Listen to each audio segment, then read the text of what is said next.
ऐसे बंद कर दे बेबी, करुण बंद करुण की आवाज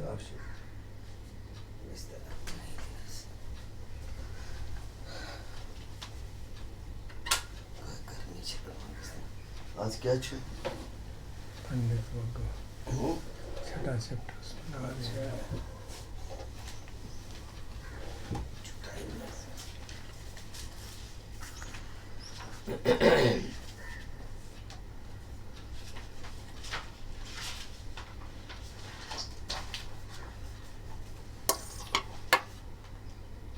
ये तो छुना ये तामस तमी पर तमयम भगवंतम किम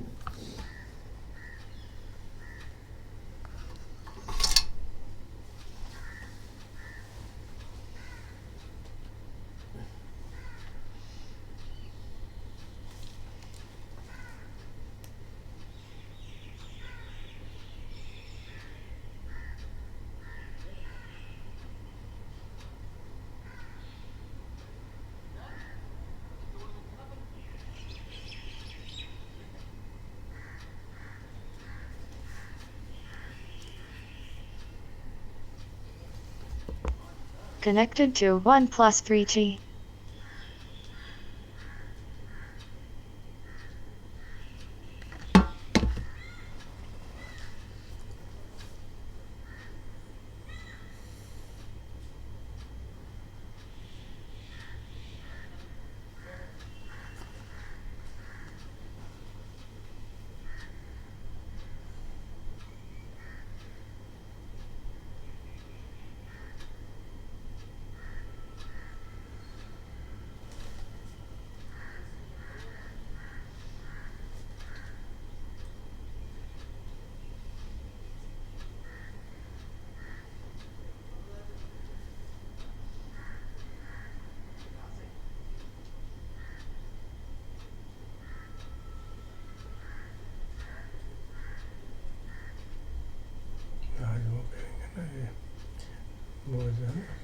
भाग नमकारम करो बस इसमें नमो तस्य भगवतो के बाद सीधा रतन तय रतन तय जहाँ पे प्रणाम उसके बाकी तीनों को उसी में आ जाता है, रिपीट हो जाता है।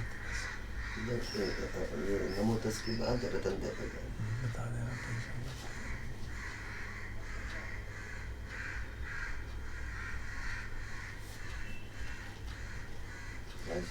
अच्छा टॉप कम्स वही है ना 96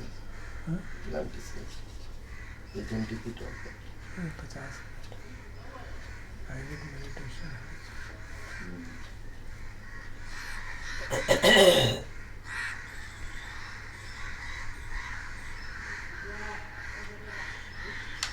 तेरी बन अच्छा एक्सरसाइज अच्छा नहीं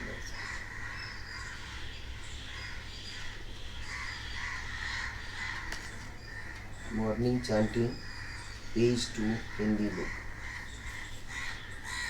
यो सो भगवा अरहं सम्मा सम्बुद्धो स्वाखातो येन भगवत् धम्मो सुपटिपन्नो यस्य भगवतो सावक संगो तमयं भगवन्तं सधम्मं ससङ्गम् इमे हि सत्कारे यथा अर्हम् आरोपिते अभिजयामा साधुनो भन्ति भगवा शुचिरपरिनिभूतोऽपि पश्चिमा जनता नुकम्पमानसा इमे सकारि दुर्गतपणाकारभूते पटिगणातु अम्हाकं दीर्घरतं हिताय सुखाय अरहं सम्मा सम्बुद्धो भगवा बुद्धं भगवन्तम् अभिवादेमि। स्वाकातो भगवता धम्मो धम्मं नमस्सामि। सुपटिपन्नो भगवतो सावक संघो संघं नमामि।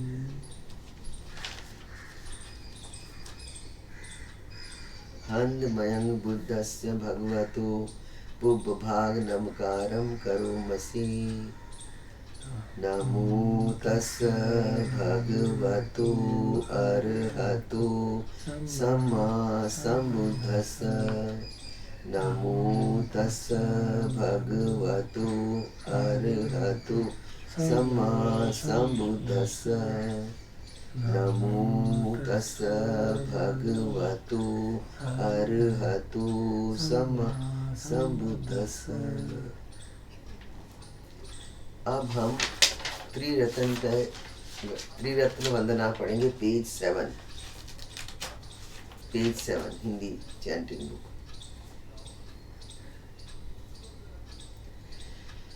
हंदमयम रतन तय प्रणाम गाथा यो चेव संवेग परिकीर्तन पाठन च भणामसि। बुद्धो सुशुद्धो करुणामहर्णवो यो चन्त शुद्ध बर ज्ञान लोचनो।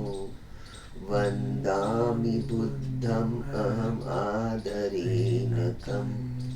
धम्मोपदीपो नियतस्य सद्गुणो यो मग्गपाकामतभेदभिन्नको। लोकोत्तरो यो च तदर्थदीपनो। वन्दामि धम्मम् अहम् आदरेण तम्। सङ्घो सुखेताभ्यतिखेत संयुतो यो दिट्ठसन्तो सुगतानुबोधको। लोलपहीनो हरियो सुमेधसो। वन्दामि सङ्घम् अहम् आदरेण तम्। पुण्यं मया यम मम सबुपद्दवा। माहोन्तु ते तस्य प्रभावसिद्धया।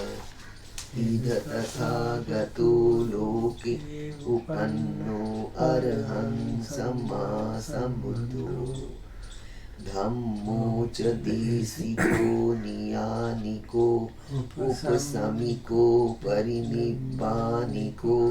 सम्बोधगामी सुगतः पवेदितो। मयन्तं धम्मं श्रुत्वा एवं जानाम। जातिपि दुःखा जरापि दुःखा मरणम् अपि दुःखम्। शोक परिदेव दुःख दोमनस उपायासापि दुःखा। अप्रियेहि संपयोगो दुःखो प्रियेहि विपयोगो दुःखो। यमपीच्छं न लभते तमपि दुःखम्। संकीर्तेन पंचुपादानखंदा दुःखा। सेयथीदं रूपोपादानखंदो वेदनोपादानखंदो। संयोगोपादानखंदो संघारोपादानखंदो। विज्ञानोपादानखंदो। ये संपरिन्याय धर्मानुसु भगवा। एवं बहुलं सावके विनेति। एवं भागा च पनस्य भगवतो सावकेषु। अनुशासनी बहुला पवत्यति। रूपम अनित्यं वेदना अनित्या। संज्ञा अनित्या संखारा अनित्या। विज्ञानम् अनित्यं। रूपम् अनत्ता वेदना अनत्ता संज्ञा अनत्ता संखारा अनत्ता विज्ञानम् anatta. Sabbi sankhara anicca sabbi dhamma anattati te mayam hoti nama jatiya jara maranena sukehi paridevehi domanassehi upayasehi dukkhotina dukkha parita apev nam imas kevalas दुख खंदस अंत क्रिया पया ये थाती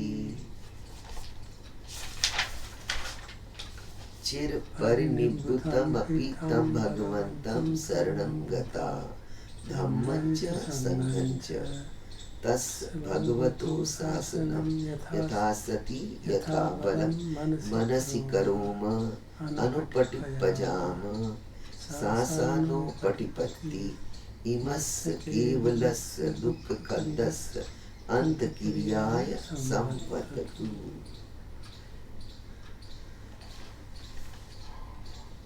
घंटे याद ना ये याद मत सुनिए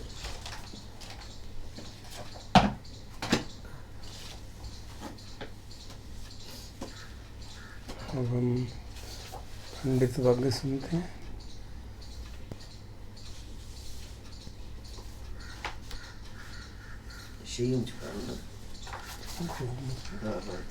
निधीनं पवत्तारं यं पस्ये वज्रदस्सिनं निगैह्यवादिं मेधाविं तादिशं पण्डितं भजे तादिशं भजमानस्य सेयो होति न पापियो ओदेयानुशासेय असभ्याच निवारये सतं हि सोऽप्यो होति असतं होते अप्यो न भजे पापके मिते न भजे पुरे साधमे भजेथ मिते कल्याणे भजेथ पुरे सुत्तमे धम्मपीते सुखं सेति विपसन्नेन चेतसा अरेयपवेदिते धम्मे सदा रमति पंडितो उदकं हि नयन्ति नित्तिका उसुकारा नमयन्ति तेजनं दारुं नमयन्ति तच्छका अत्तानं दमयन्ति पंडिता शीलो यथा एक घनो वातेन न समीरति एवं निंदा प्रशंसासु न समिञ्जन्ति पंडिता यथा विरहदो गंभीरो विपसन्नो अनाविलो एवं धम्मानि श्रुत्वान विपसीदन्ते पंडिता सब्बद्धवे सत्पुरुषा चजन्ति न कामकामालपयन्ति सन्तो सुखेन पुट्ठा अथवा दुखेन न उच्चावचं पंडिता दर्शयन्ति न अर्थहेतु न परस्य हेतु न पुत्रमिच्छेन धनं न रट्ठं न इच्छेय अधर्मेण समिद्धिमत्नो सशीलवा पञ्चवा धम्मिकोऽस्या अपखाते मनुष्येषु ये जना पारगामिनो अथायं इतरा पजा तीरमेवानुधावति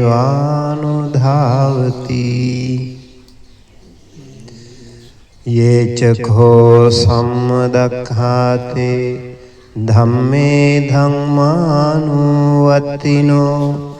तेजना पारमिस्सन्ति मच्युधेयं सुदुत्तरं कन्हं धम्मं विपहाय सुखं भावेथ पंडितो ओकानोकां आगम विवेके अथ दूरमं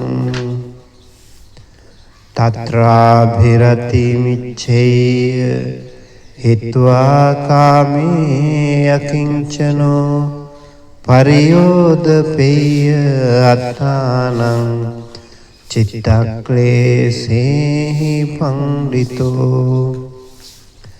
ये संसंबोधे अंगेषु सम्माचित्तं सुभावितं आदान पठिनिस्सग्गे अनुपादाय ये रता खेनासवाजुतिमन्तो ते लोके परिनिब्बुता साधु साधु साधु।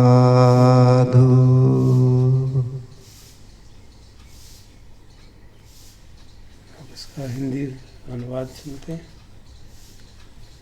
पंडित वग्गो यानी निधि नव पवत्तारम यम पस्ये वज्रदस्सिनं निगय्याहवादिं मेधाविं तादिसं पंडितं भजे तादिसं भजमानस्य सेयो होति न पापियो। छिप खजाना दिखाए सदृश भूल आभास कराए जो दोष बताए मेधावी उस ज्ञानी का अनुसरण कर। ऐसे मनुष्य का अनुसरण श्रेय नहीं अमंगल कर। ओ वदेयानुशासेय असभ्याच निवारये सतं हि सोऽपियो होति असतं होति अपियो। उपदेश दे अनुशासित करे रोके काम असभ्य वह ज्ञानी प्रिय भलों का और दुष्टों का अप्रिय। न भजे पाप के मित्ते न भजे पुरुषाधमे भजेत मित्ते कल्याणे भजेत पुरी सुत्तमे। साथ न कर पापी मित्रों का न अधम पुरुषों का साथ कर कल्याण मित्रों का एवं उत्त पुरुषों का। धम्मपीति सुखम सेति विपसन्नेव चेतसा अर्यप्पवेदिते धम्मे सदा रमित पंडितो। धर्म रस हो पिया जिसने रहता है प्रसन्न चित पंडित सदा रमते धर्म में आर्यों द्वारा प्रवर्तित। उदकम हि नयन्ति नीतिका उसुकारा नमयन्ति तेजनम दारुम नमयन्ति तच्छका अत्तानं दमयन्ति पंडिता। तीरंदाज करे सीधे तीर सेचक मोड़े पानी बड़े लकड़ी सुगठित करे अपने को साधे ज्ञानी।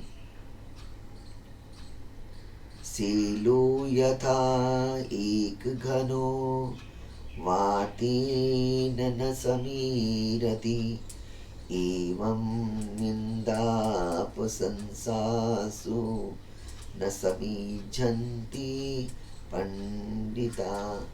जैसे एक मजबूत शिला वायु से न होती कंपित, निंदा प्रशंसा से ज्ञानी नहीं होते विचलित।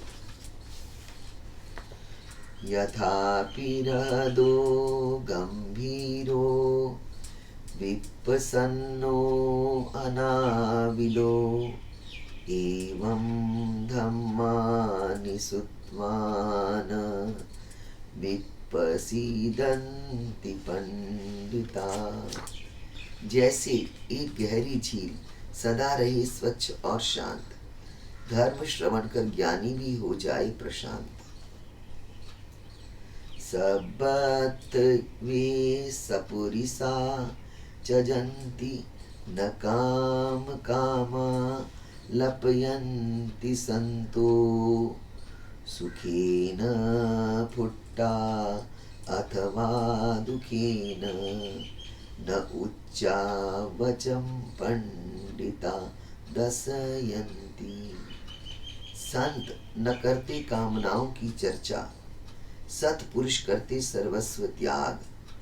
सुख आए या दुख आए दुख, ज्ञानी में न दिखता हर्ष विषाद। न अत्त हेतु न परस हेतु न पुत्रमिच्छे न धनम न रट्टम न इच्छेय अधम्येन समिद्धिर्मत्तनो सशीलवा पन्यवा धम्मिकोसिया। जो न अपने न औरों हेतु पाना चाहे पुत्र धन और राज्य विशिष्ट, न चाहे अपनी अधर्म द्वारा समृद्धि सचमुच है, वह शीलवान प्रज्ञावान धर्मिष्ठ। अपकाते मनुष्येषु ये जना पारगामिनो अथायम इतरा पजा तीरमेवानुधावति। थोड़े से पार कर जाएं उस छोर जहाँ निर्वाण, शेष सब दौड़ते रहते इसी छोर जो है संसार। ये चखो सम्मदाखाते धम्मे धम्मानुवत्तिनो ते जना पारमे सन्ति मच्युधेयं सदुत्तरम। जो सुआख्यात धर्म का करे अनुसरण भली प्रकार, वे दुष्कर मृत्यु लोक कर जाते पार। कणहम धम्मं विपहाय सुखं भावेत पंडितो ओका अनोकमागम विवेके यत्तदूरमम्। कृष्ण धर्म को त्याग ज्ञानी शुक्ल धर्म पालन करे, घर से बेघर होकर अप्रिय एकांत में प्रीति रखे। यह अप्रिय एकांत क्यों? एकांत अप्रिय होता है ज्यादातर लोगों को, कठिन होता है। तत्राभिरतिमिच्छेय हित्वा कामे अकिंचनो पर्योदपेय अत्तनं चित्तकलेशे हि पंडितो। सभी सुख भोग त्याग ज्ञानी सदा अकिंचन रहे, अपने को चित्त कलेशों से नितांत शुद्ध करे। ये संबोध्यंगेषु सम्मा चित्तं सुभावितम् आदानपटी निसग्गे अनुपादाय ये रता क्षीणासवा जुतिमन्तो ते लोके परिनिब्बुता। बोधि अंगों को जिन्होंने भली भांति विकसित किया, कर तृष्णाओं का परित्याग, जो है विरक्ति में प्रसन्न, ऐसे क्षीणासव प्रकाशमान पाते इसी लोक में परिनिर्वाण।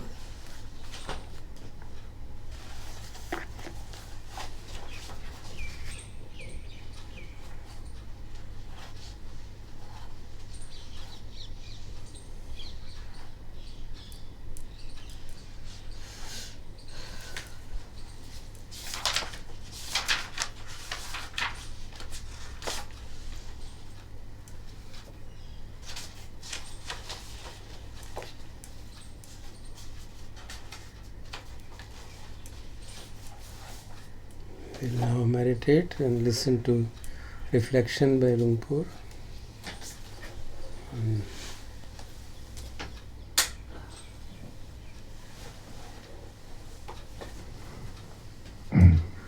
The sitting posture, the breathing, sound of silence,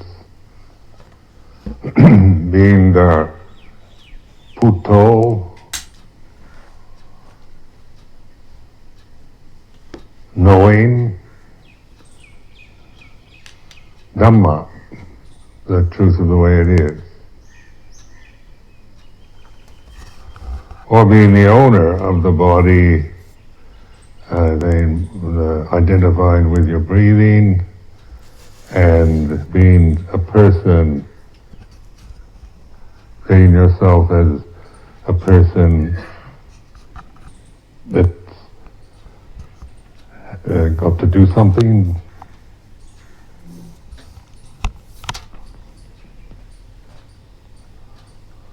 That's thinking and judging, criticizing, wants all the good things and wants to get rid of all the bad things.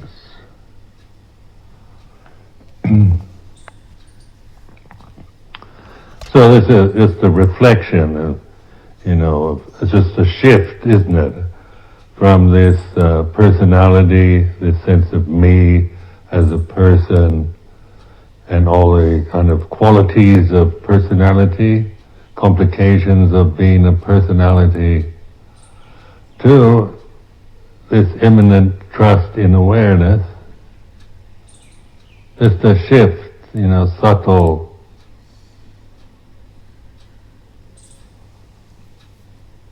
where we see conditions, see experience, everything in terms of Dhamma, or the way it is. So this means we see that all condition, we're observing the changingness of conditioned phenomena, whether it's physical, mental, emotional, psychic,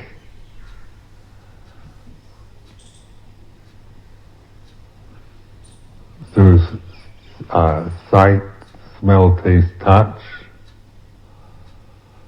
We're seeing Dhamma, there's this knowing Dhamma, the sape sankarani cha, all conditions are impermanent. Or when we fall back into the personal interpretation, then it becomes complicated. Me and my problems, my fears and desires, my aspirations, my grief, sorrow, my body. And if we don't know the difference, then we're stuck on that level of just always being limited, bound to physical identity, to that is getting old.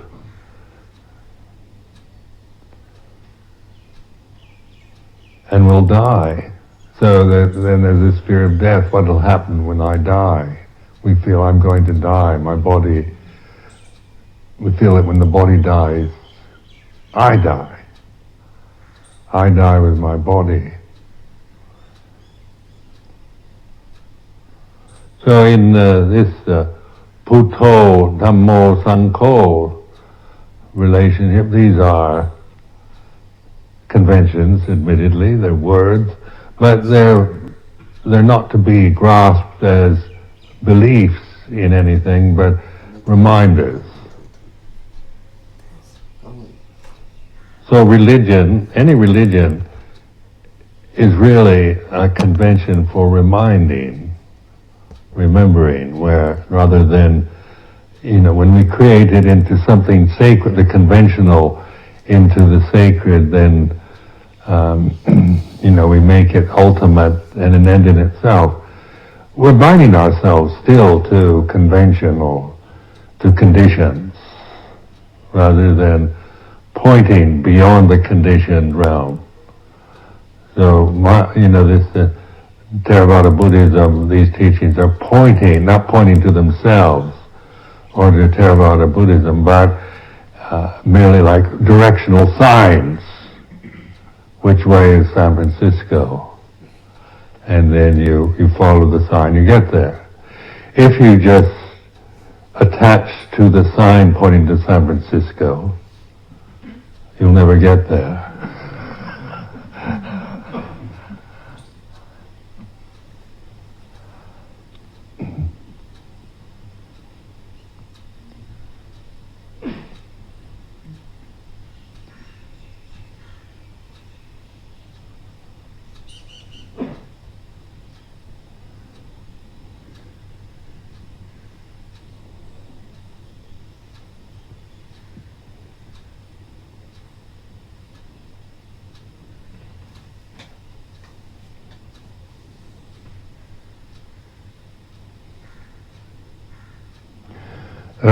The concept of purity,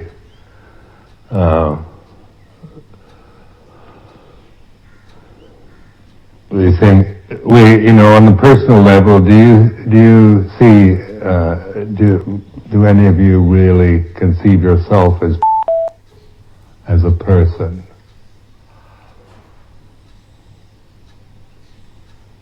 I don't, Martha, no. I can't claim my personality is pure.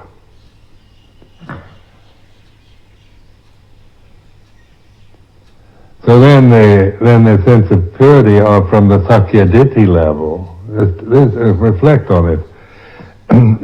If I'm trying to make myself pure from an idea of purity, which is an ideal, or is it a reality? And so, but on the personal level, if I'm caught in the Sakyaditi problem, then there's always going to be a doubt. No matter how good I am, no matter how strict I am with monastic discipline, no matter how virtuous I try to live my life, I've never felt really pure personally from keeping the Vinaya or being good. There's always a sense of doubt about it.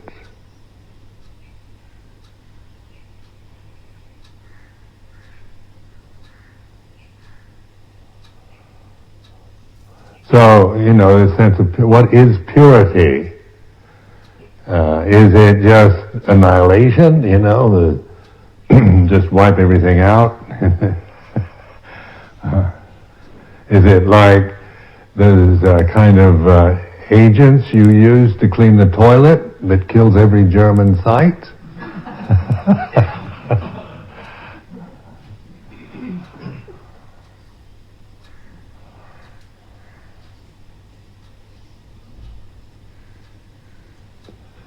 Or is it awareness? And this is a investigation. I'm just using this word purity. So in just reflecting this way, then I see that Puto is pure, or Buddha, or in a practical sense, getting outside the Pali word itself, mindfulness, wisdom. So this mindfulness wisdom is not Sakyaditi. That's why, you can fool yourself. You can convince yourself, I'm very pure, or I'm purer than you are, that kind of thing. It can be, a kind of conceit of, I'm the most pure person in this room. It could carry it to a kind of ultimate arrogance. Or is purity our true nature that we're accessing through awareness? So this is an investigation. It's not a doctrinal teaching I'm giving you. It's for investigation, taking the word purity and what do we really mean by it? It's common enough English word. It's not, it's not a rare kind of concept in ordinary English, but what do we mean? And in terms of purity, here and now,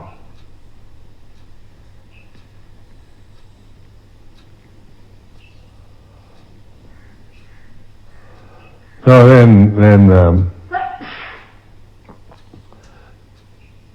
through this kind of investigation or inquiry, then the insight I have is purity is this awareness. And so this purity is always with us. It's not, or you can even go as far as saying it's consciousness. Pure consciousness. Because consciousness in this respect isn't flavored with Sakyaditi, Silabhata Paramasa, Vicikecha.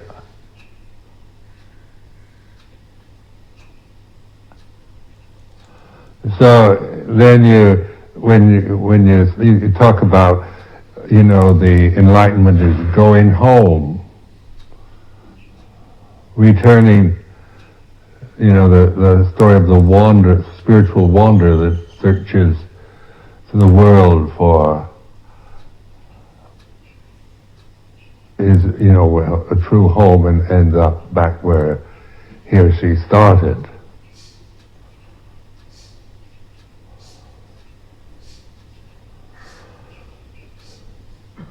So this awareness then is the gate. When we use these words, sati sampajanya, these are conventions in themselves, but it's pointing to this, points to the gate, to the gap, to the awareness of the way it is. So the way it is in terms of sankhara is like this. So your ability to observe the body, the posture, the sensations of sitting, the breathing, feeling hot or cold, pleasure, pain through the body at this very moment, or emotionally, what you're feeling right now, happy, sad, dull, doubtful, resentful, whatever the emotional mood you might be noticing, that which notices the mood. That's the purity. And so you say that's your true, take that identity, the refuge in Buddha Dhamma Sangha, rather than, fully committing yourself to your personal conditioning, cultural biases and views and opinions about how things should or shouldn't be.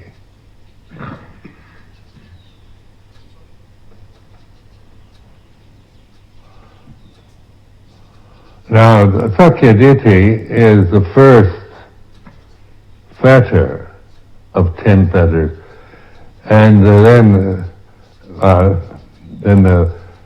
the eighth fetter, this is called mana, or translated generally as conceit. So the first three fetters are for realizing stream entry, sotapanna.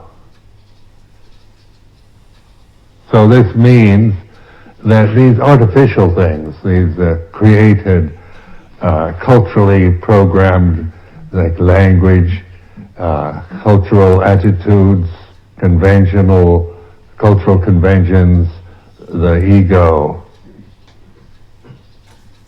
these are obstructing the path or the stream.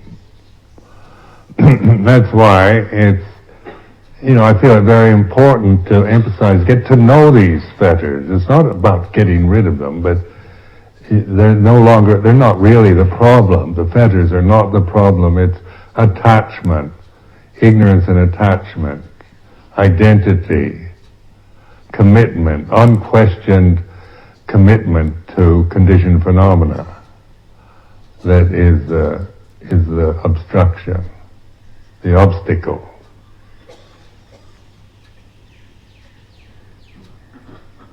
So personality is not an obstacle, nor is cultural conditioning, nor is thinking.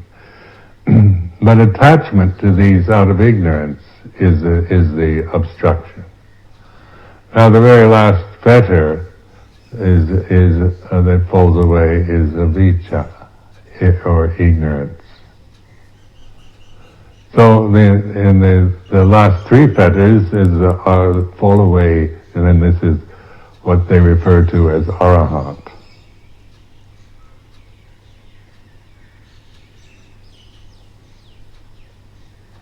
Now that's mana, uddhacca, and avijja, and these are the Pali terms. Mana is a sense of I am. There's still a sense of separateness, but it's not sakya ditthi in I am ajahn sumedho, I am good person, bad person, whatever. It's just still an unresolved sense of separateness, which in Advaita Vedanta systems they use, don't they?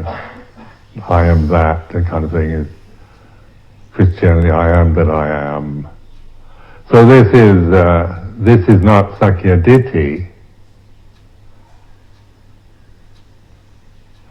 And so in this word conceit, it's not like mana isn't like personal conceit, but it still can be a subtle sense of separation, because it's a fair enough statement to say, to acknowledge existence as a separate entity. I am.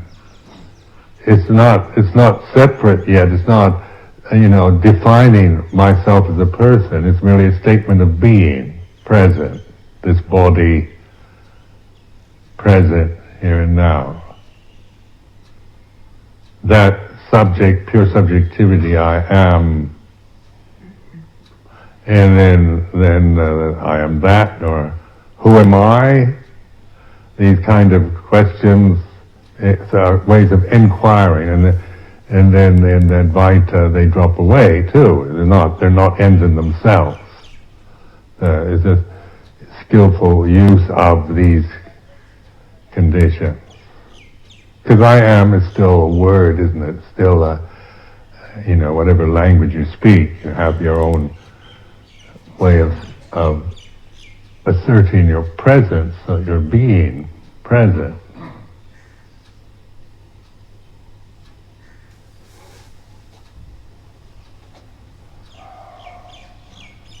Now I say, you just experiment with I am on a universal scale. I am consciousness, I am love. Or then, because these are using unconditioned love, not a personal liking or infatuation or anything like that, is this, I am unconditioned love, I am consciousness, that works. And it's universal, isn't it? It's a universal. It's not defining your separateness. But then you say, I am Ajahn Sumedho, I am a man, I am a woman, I am a Buddhist, I am an American, I am Caucasian, black, I am young, old, I am happy, sad, good, bad. Then we get into the adjectives that are personal identities.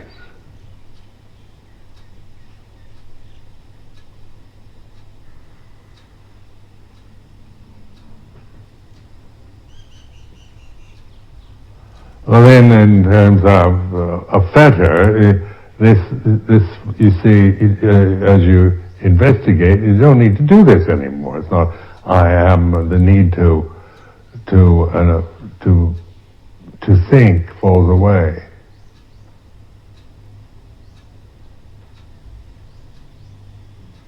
And it's just pure consciousness. And restlessness, uddhacca, is the nature of this realm, a changing realm, isn't it? The samsara, the conditions changing. This is a restless realm, the sense realm. Seeing, hearing, smelling, tasting, touching, thinking, feeling. It's all about movement and change. And so the restlessness is we want to get rid of it. We think we have to get rid of restlessness. We think the arhat doesn't have any restlessness anymore. Completely beyond it, conquered it, and this is still personal interpretations of that. But in inquiring into this restlessness and avijja, ignorance of the Dhamma, so the complete relinquishing of avijja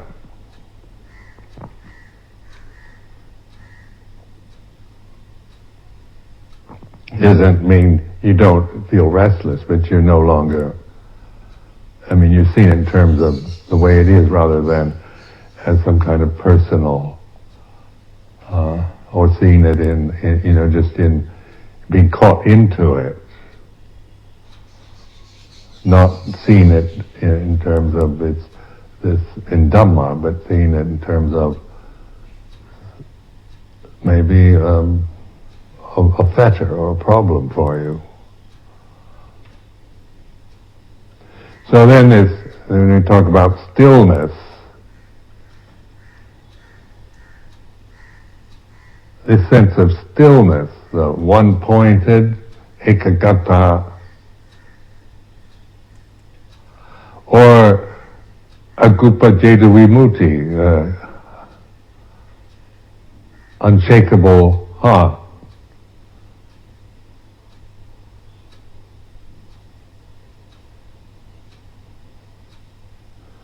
Unshakable deliverance of the heart. So it's agupa is unshakable,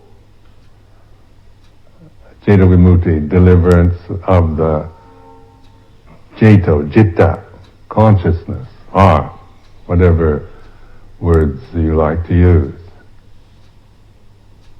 Now this is, now if you practice this way, then you do experience this sense of stillness, unshakability.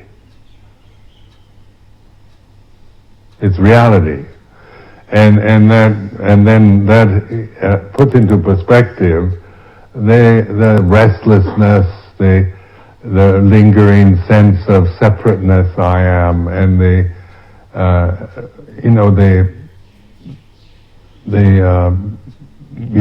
any kind of subtle movements and that still remain unacknowledged.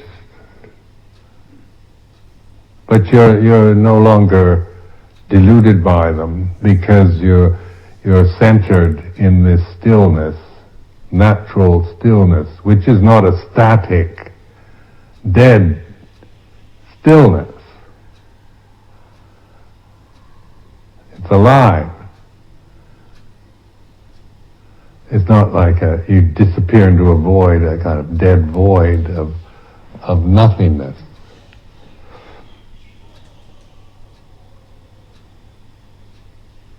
So the agupa jeta vimutti, unshakable deliverance of the heart is not, that's more poetic. Or you can put it, it's complete cessation. That sounds almost nihilistic. And the word heart, we use, we like the word heart because it does convey a sense of life. We're not just kind of cutting ourselves off from feeling and not feeling and just going into a state of dead stillness, sterile, unfeeling, void of nothing. I mean, that's annihilationism. And that's how it might sound in the thinking, in the logic that you might use in just grasping the concepts of Nibbana or the Arhat or whatever. Or take it's interesting, the zero. Do you realize that Europe didn't have a zero till fairly recently? And that zero came into Europe through the Muslims, through the Saracens, the Saracen invasions. So I mean that's in like 9th century or whatever. But in fact Christianity thought zero was evil. It was outlawed. It's the devil. It's annihilation.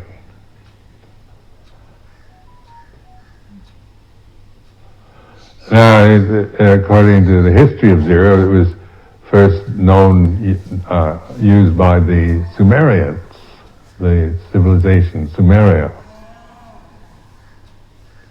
which I think is Iraq today. and then it went to India, and then the Arabs, because they were traders, picked it up from India and brought it into Europe.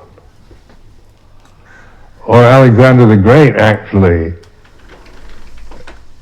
when he went to India, he brought it back to Greece, but it never, it was dismissed. It doesn't. The Greeks never used zero to build their beautiful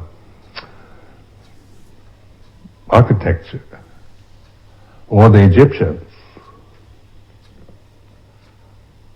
This is interesting because now we just take zero for granted as part of mathematics, and it's a very practical thing to have.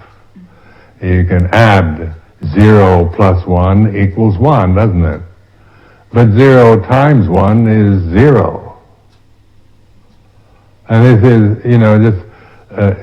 it is an annihilation, but it allows things to cease, so you start anew. In mathematics, isn't it? And 1 then is like in this sense, the number 1 implies division.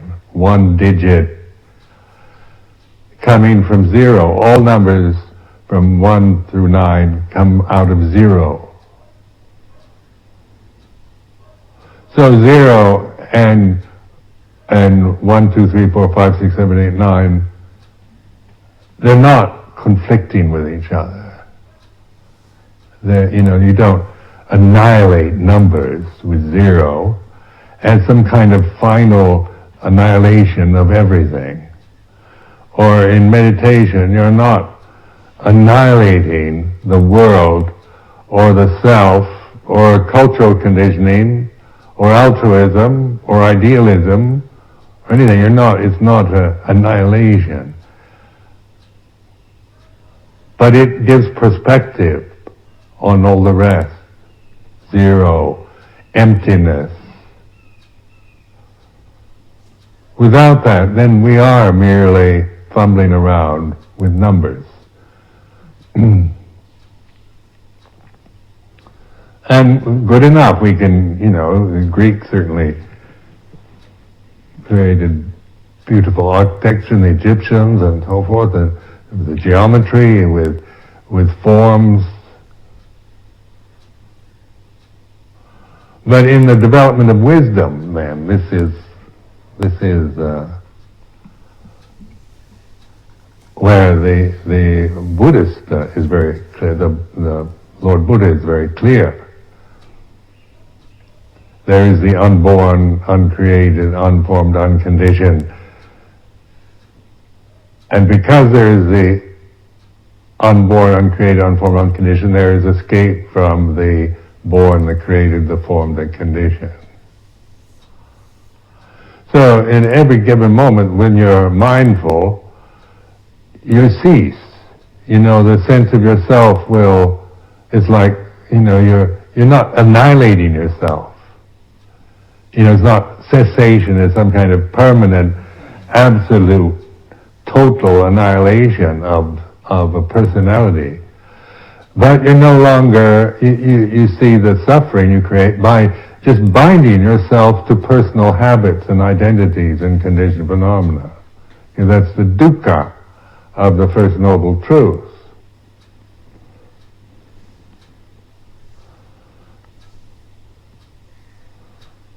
They're just, limiting yourself to the conditions you require. Some of you, some people have very good conditions. They get good parenting and they live in benevolent societies and they, go to good schools and with good teachers and have all kinds of good things happen to them. So their sense of themselves is probably very good because they've received very good conditioning. But others get to go to the opposite extreme, where your parents die, you're an orphan, and nobody wants you, and you're living in poverty, and you're told you're vermin. You get a whole set of lousy conditions to live with. So you're like the Devadas.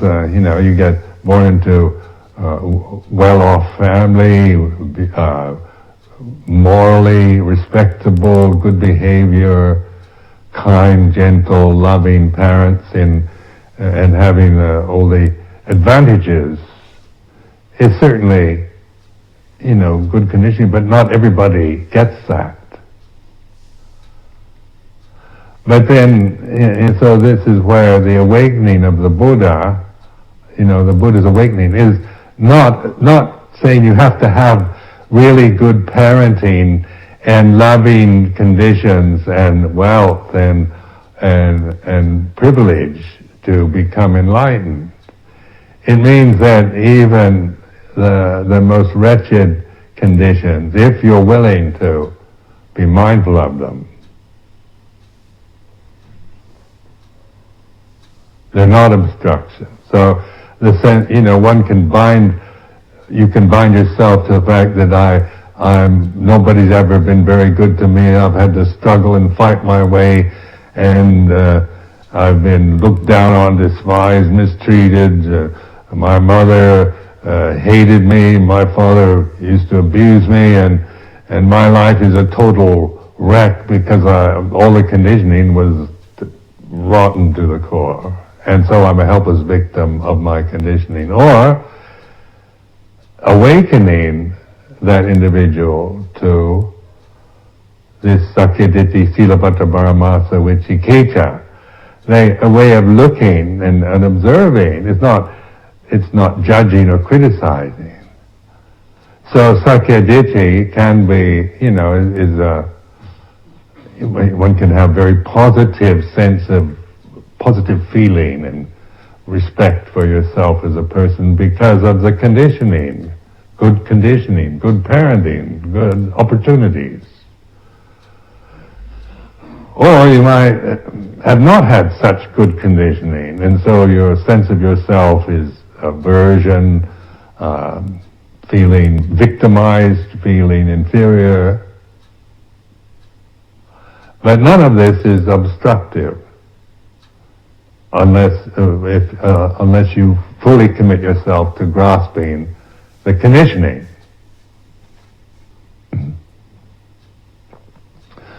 One thing most of us find is, if one has such a good set of conditioning, maybe you don't experience that much suffering. And let's just be happy. Life is wonderful. I'm just thrilled, and I love things, and why do you want to become a monk, a nun, or sit, spare rock for 10 days? Why not just go out and enjoy? Life is a banquet. Have a party. I mean, there's seen any need for, because the suffering is not, the suffering has not become apparent yet. But for others, people with disabilities, or that very fact that they have disabilities, propel them to investigate suffering. Because they don't have such an easy life, such opportunities. So sometimes our disabilities or our suffering is a gift. How many people have never acknowledge suffering until they get cancer, or they lose somebody they love a lot, somebody, your beloved partner dies or whatever, and then the loss of the loved, or having a terminal illness. That can be, one can see it as a curse or unfair, on a sakyaditi level, or you can see it as an opportunity, as a gift,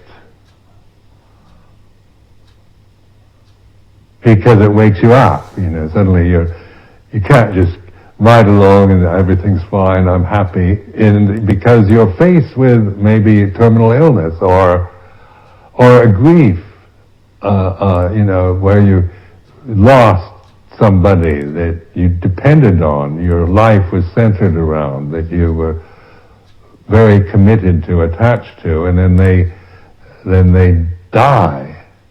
So there's grief and sorrow can awaken us to Dhamma. So in Buddhist terms, old age, sickness, death, these are what they call Deva Dutas, heavenly messengers. Devas are like heavenly, Dutas are messengers.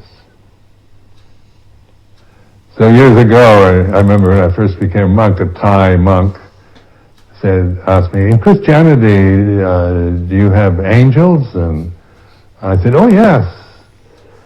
And he said, what do they look like? And I said, well, they're white with wings and they play harps.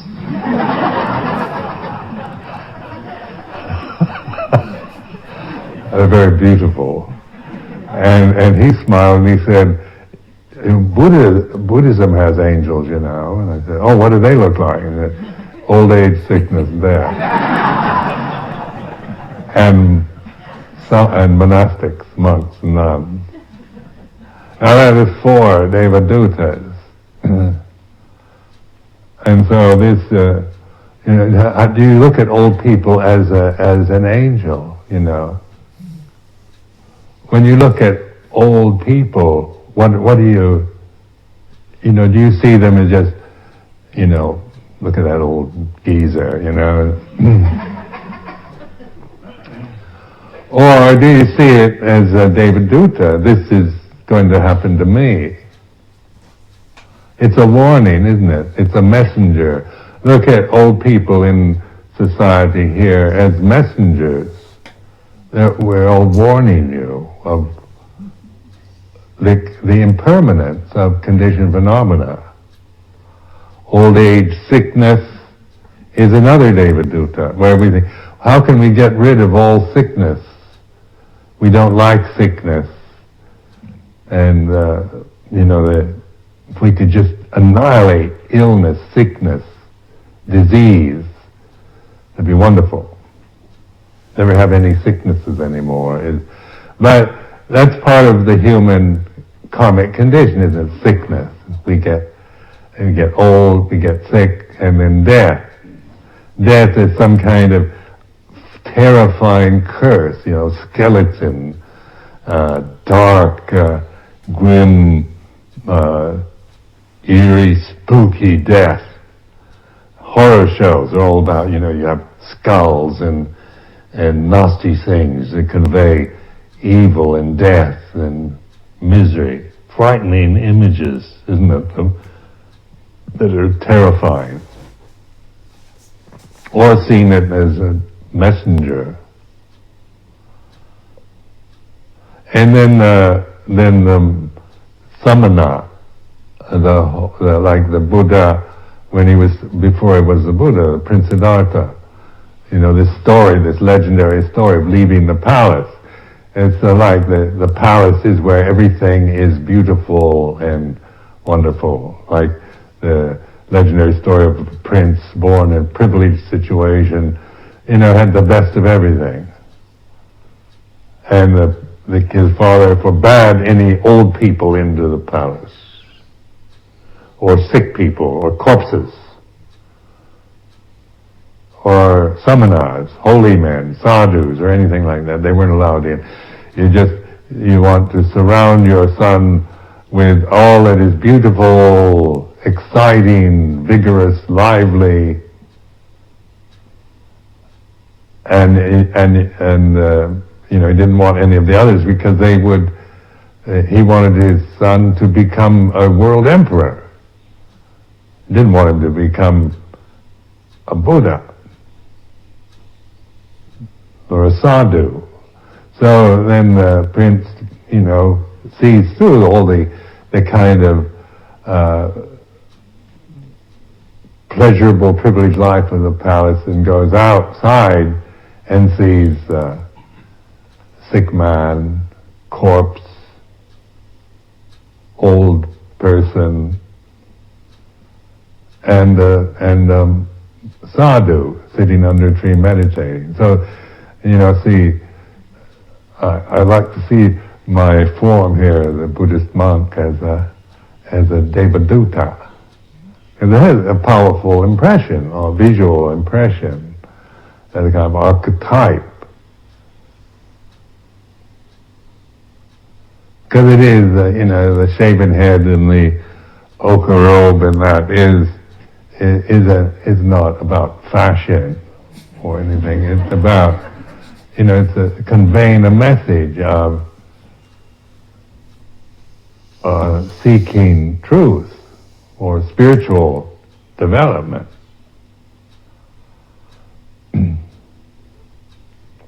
So these are the Devadutas, are the heavenly messengers. Well, then, so here in the California, for example, there's more concern now, isn't there, about old age, and there's a lot of interest in treating cancer and AIDS and things like this. Where at one time we just wanted to get rid of these diseases. Hopefully, back 50 years ago, we thought we would have a cure for cancer by now. We had such great faith in medical science that by this time, 2008,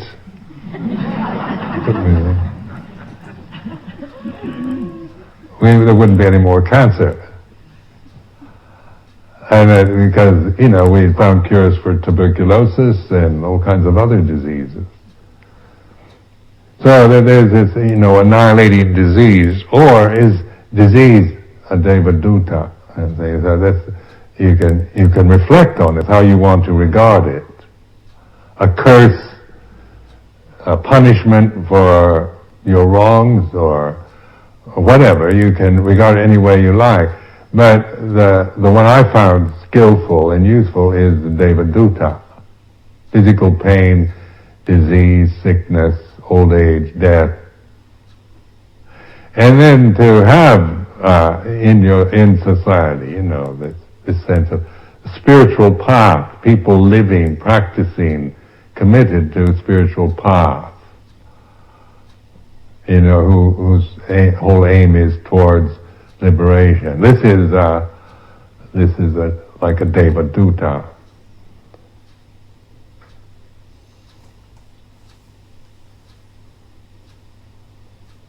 Now it'd be sakyaditi to go around thinking I'm a Devaduta. I mean, it's a reflection, isn't it? This is where this sense of purity thing. I'm pure. I've been a monk for so long, celibate and everything. I'm purer than you are. I haven't had sex for over 40 years, so I'm slightly better than you.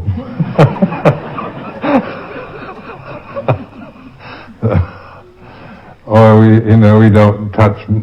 don't have money, so that you have to have money, still filthy lucre, and so I'm that's sakyaditi, isn't it? It's I'm better than you are. I'm so pure. It's kind of what we a hypocrisy that we detest in religion. It's holier than thou. But that's all sakyaditi, when you're seen in this way. Or you can think, Ajahn Sumedho is much better than I am, because he's lived the holy life and I haven't.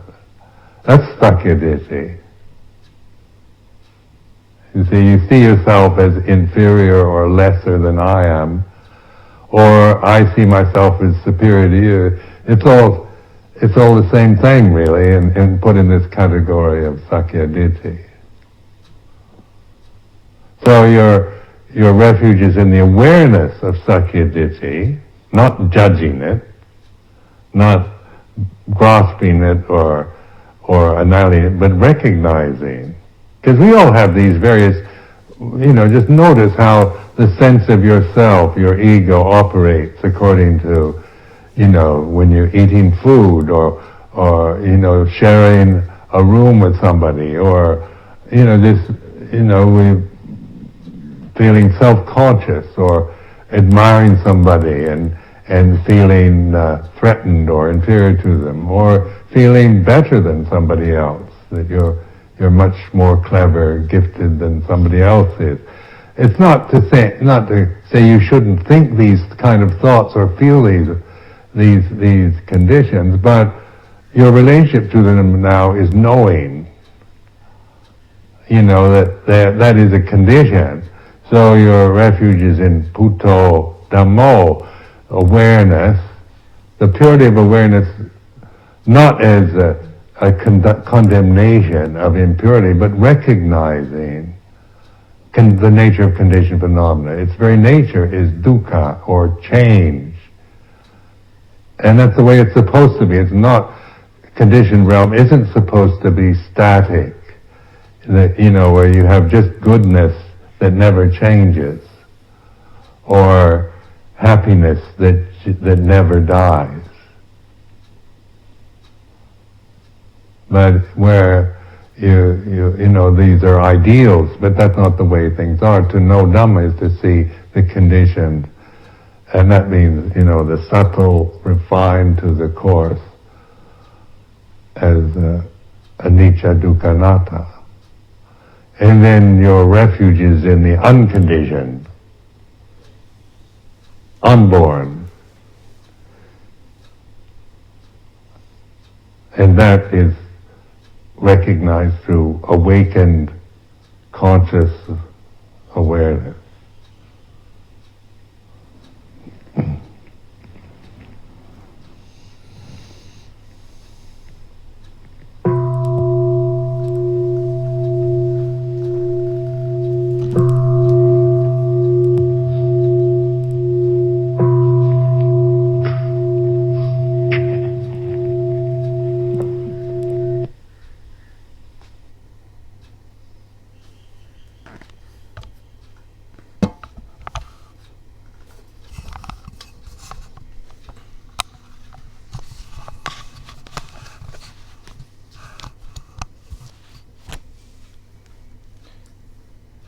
संक्षेप में पूज्य लुंगपोर का जो संबोधन था उसका सारांश बताता हूँ।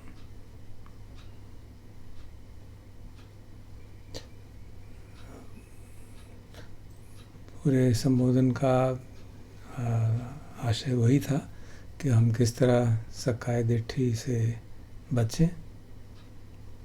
जो 3 पहले फैक्टर संयोजन है, सक्काय दिट्ठी, शीलबद्ध परामर्श और विचिकित्सा, उन्हें बार बार समझाया कि उन्हीं के ऊपर हमारा साधना में ध्यान रहना चाहिए और साधना का ध्येय इनको समाप्त करना नहीं है, इनको जानना है, जो कि सजगता से अवेयरनेस जैसे वो बार बार कहते हैं, उसके माध्यम से उसको जाने और उसके साथ चिपकाव ना हो, उनको दूर रहने पड़ा रहने दें, तो हमारी प्रगति साधना में निश्चित है।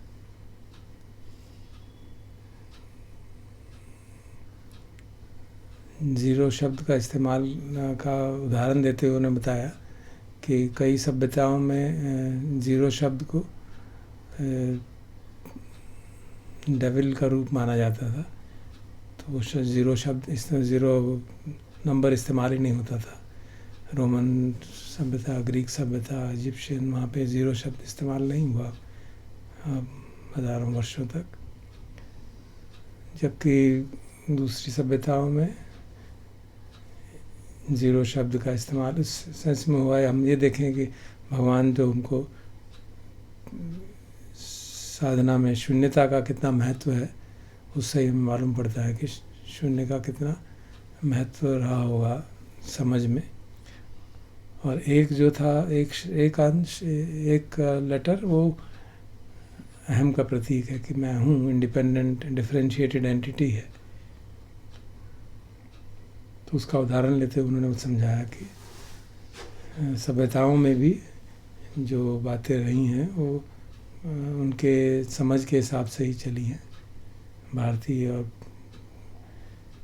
संस्कृति में शून्य का बहुत महत्व रहा है और वो प्रतिलक्षित होता है शिक्षा में, आध्यात्मिक शिक्षा में भी।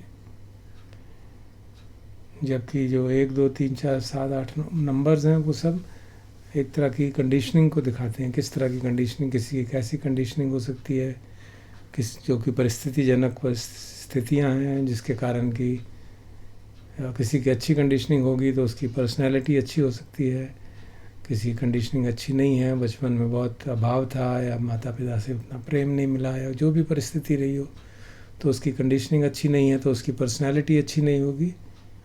लेकिन इसका मतलब ये नहीं है कि वो शून्य को प्राप्त नहीं कर सकते, इसका मतलब ये नहीं कि वो अवेकन नहीं हो सकते। तो क्योंकि पर्सनैलिटी का त्याग ही अवेकनिंग की दर है। जो पर्सनैलिटी है, जो सक्काय दिट्ठी है, उसको देख पाना और उसको साथ अपना तादाद में ना करना, वही हमारी साधना का उद्देश्य है। तो इसलिए हमारी अपब्रिंगिंग, कई बार हम समझते हैं कि अपब्रिंगिंग अच्छी नहीं थी, हम बहुत अभाव में जिए, तो इसलिए हम तो, हमारे लिए तो बड़ा मुश्किल है। ऐसा नहीं है। वरन वो बता रहे थे कि कई बार अगर जीवन बहुत सुखमय जीवन बीतता है तो उसको दुख की अनुभव नहीं होता, तो वो उस तरफ दुख मुक्ति की बात सोच भी नहीं पाता। जबकि जिसका जीवन अभाव में बीतता है, कठिनाइयों में बीतता है, दुख में बीतता है, तो उसका स्वतः ही स्वाभाविक रूप से दुख मुक्ति की ओर जीवन अग्रसर होता है। तो दुख मुक्ति का मार्ग वही बार बार बताते हैं, जैसे कि हम सबसे प्रथम जो हमारी पर्सनैलिटी है, जो आत्मभाव है, जो सक्काय दिट्ठी है, उसको ठीक से देखें और उससे दूर हटें, ताकि हम जो सत्य है, जो अवेकन कॉन्शियसनेस है, प्योर कॉन्शियसनेस है, उससे अगर हम अपना तादात्म्य करें तो उसमें खतरा नहीं है, क्योंकि उसमें इंडिविजुअलिटी नहीं है, वो यूनिवर्सल कॉन्शियसनेस है। लेकिन अंततः वो भी छूट जाता है, अंततः वो बात भी छूट जाती है। तो संक्षेप में लुंगपोर का ये आज का संबोधन था। अब ब्रह्म विहारों का अभ्यास करते हैं।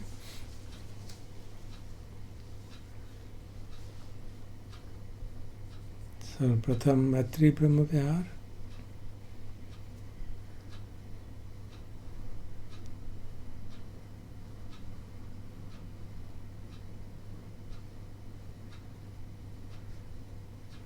रोज की भांति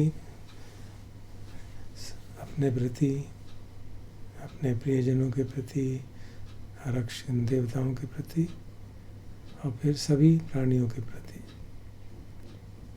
जो ट्रेडिशन है उसमें कहा जाता है कि हमको पहले अपने प्रति, फिर प्रियजनों के प्रति और फिर न्यूट्रल लोगों के प्रति और फिर उनके प्रति भी जिनके प्रति हमारे मन में कुछ द्वेष का भाव रहा हो, मन मुटाव रहा हो, उनको भी याद करके मैत्री का अभ्यास करना चाहिए। तो आज प्रयास करते हैं। पहले अपने और प्रियजनों के प्रति और आरक्षण देवताओं के प्रति। अहं अवेरो होमि, अव्यापञ्चो होमि, अनीगो सुखी अत्तानं परिहरामि, मम माता पितु आचार्या च ज्ञातिमित्ता च सब्रह्मचारिणो च अवेराहोन्तु अव्यापञ्जाहोन्तु अनीगाहोन्तु सुखी अत्तानं परिहरन्तु। आरक्षा देवता, भूमट्ठा देवता, रुखट्ठा देवता, आकाशट्ठा देवता अवेराहोन्तु अव्यापञ्जाहोन्तु अनीगाहोन्तु सुखी अत्तानं परिहरन्तु। आप सभी प्राणियों के प्रति और प्रयास करते हैं कि उनके प्रति भी, उनका भी विजुलाइज करें, उन लोगों को भी जिनके प्रति हमारा कोई कहा सुनी हो गई हो या मनमुटाव हो, द्वेष हो, चाहे वो जानकार हों या अनजान लोग हों। जैसे जो लोग परेशानी का कारण बन रहे हैं समाज की, उनके प्रति भी मैत्री का भाव कि उनके मन से वैर मिटे, उनके मन से दुर्भावना हटे, उनकी चिंताएं मुक्त हों और वे भी अपने आप को ठीक से संरक्षित कर सके। उन सबको याद करते हुए फिर सभी प्राणियों के प्रति भी, सामान्यतः सभी प्राणियों की जब बात करते हैं तो एक न्यूट्रल फीलिंग ज़्यादा होती है, लेकिन जब स्पेसिफिकली ऐसे लोगों को याद करते हैं तो थोड़ा दिक्कत होती है, but we can try like that also. थोड़ा देर याद करके अपने लोगों को जिनको प्रति मन में दुर्भावना हो,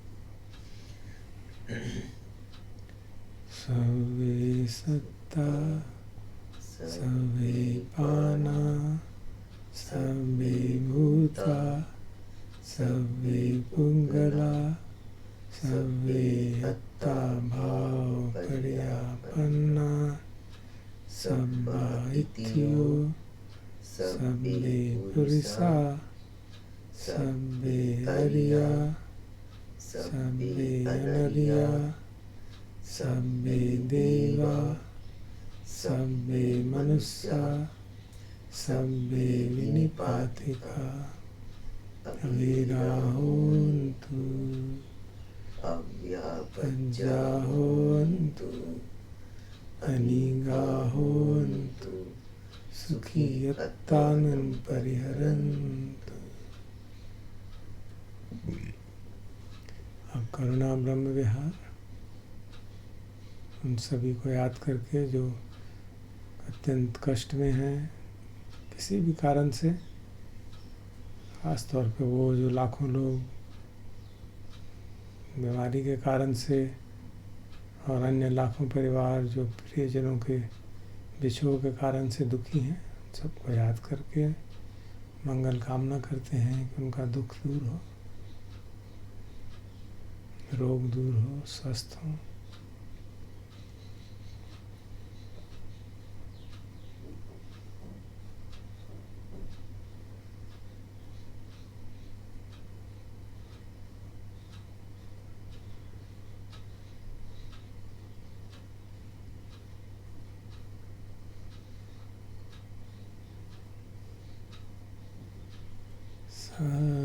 सवितियो विवजन्तु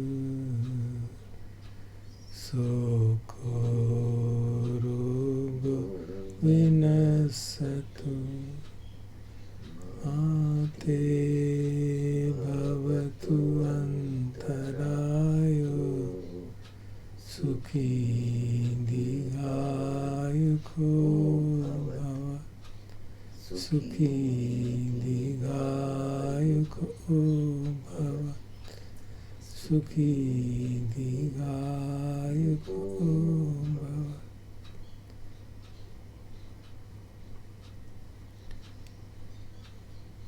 अब कृतज्ञता ज्ञापन आभार उन सब भाइयों बहनों का जो विषम परिस्थितियों में भी लोगों के दुख दूर करने में किसी भी प्रकार से लगे हुए हैं।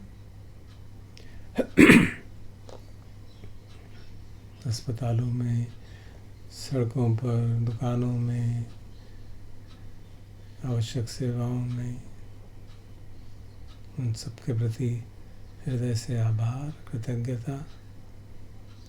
वे सब हमारे पुण्यों में भागीदार बने।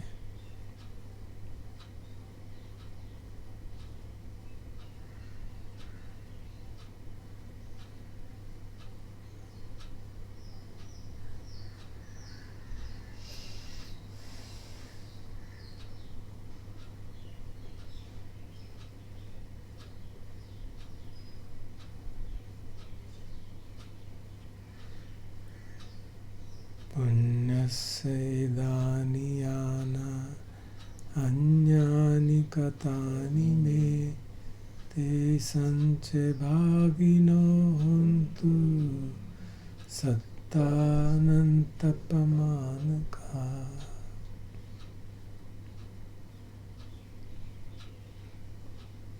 अमृता ब्रह्म विहार उन सभी लोगों के प्रसन्नता में, सुख में हम भी सुखी रहते हैं, प्रसन्नता जाहिर करते हैं। जो किसी भी कारण से परिस्थितिवश प्रसन्नता अनुभव कर रहे हैं, अपने कष्ट से मुक्त हुए हैं, रोग से मुक्त हुए हैं, उन सबके प्रसन्नता में हम भी भागीदार होते हैं और शुभकामना करते हैं कि उनकी प्रसन्नता बनी रहे, सुख संपत्ति बनी रहे।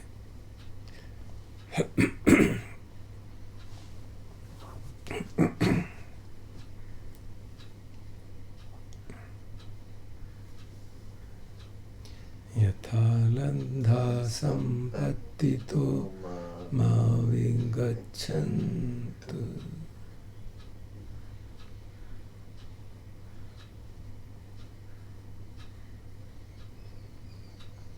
और अब उपेक्षा ब्रह्म व्यवहार।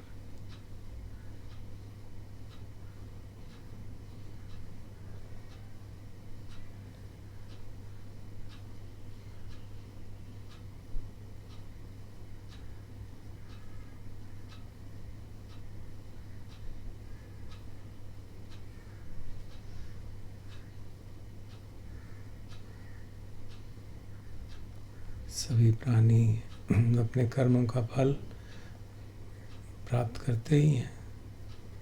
तो जो भी कष्ट है समाज में, संसार में, हमारे जीवन में, वो सब हमारे ही कर्मों का फल है। ये याद करके मन को संयमित करते हैं। शुभकामना करते हैं कि सभी लोग जो दुख महसूस कर रहे हैं या सुख में हैं, वो अपनी समता बनाए रखें। ये जान के जो भगवान की वाणी है उसको याद करके कम्मस्य का कम्मदायादा कम्मयोनि कम्मबन्धु कम्मपटिसरण यं कम्मं करिष्यन्ति कल्याणं वा पापकं वा तस्य दायादा भविष्यन्ति।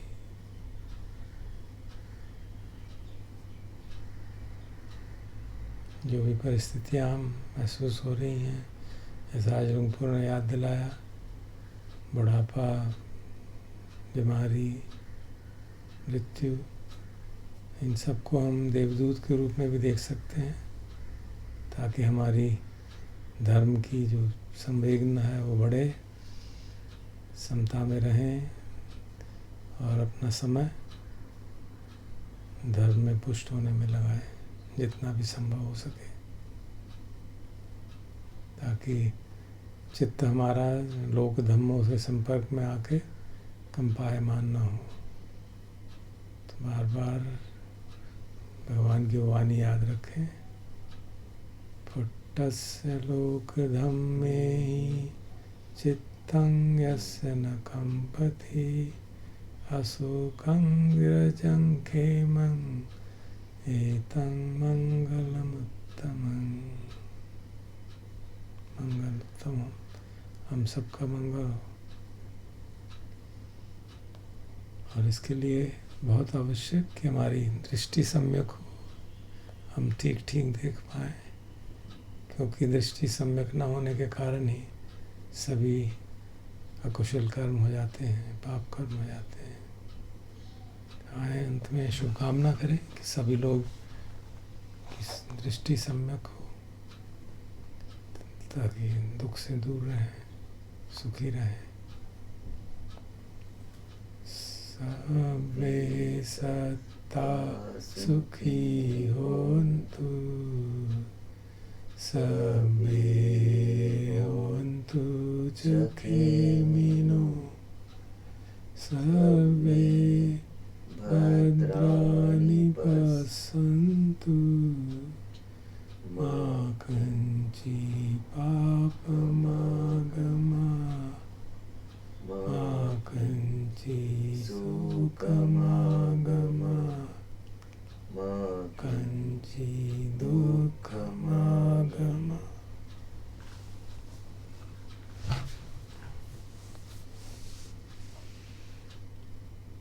भवतु सर्वमङ्गलं, रक्षन्तु सर्वदेवता, सर्वबुद्धानुभावेन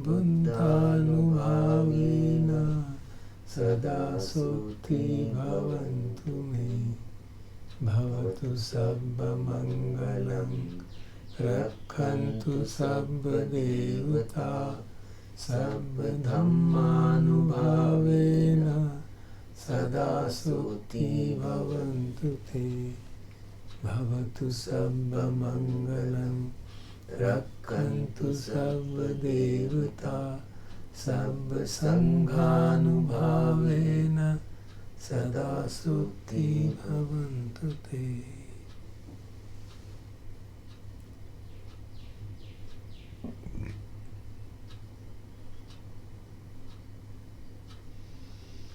अरहं सम्मा सम्बुद्धो भगवा बुद्धं भगवन्तं अभिवादयामि। स्वागतो भगवता धम्मो धम्मं नमस्सामि।